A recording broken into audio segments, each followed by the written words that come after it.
यार हमार नौकरियों लाग बा तो तोका चिंता कवने बाद पागल काहे रोवत हो बतावा। हमार बात सुना।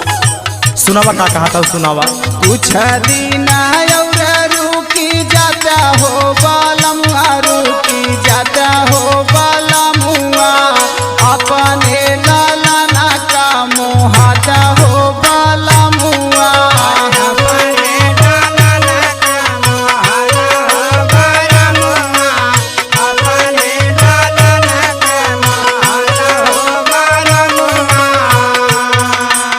कुछ दिन और रुकी जाता हो बालमुआ, रुकी जाता हो बालमुआ, अपने लालना का मोहाता हो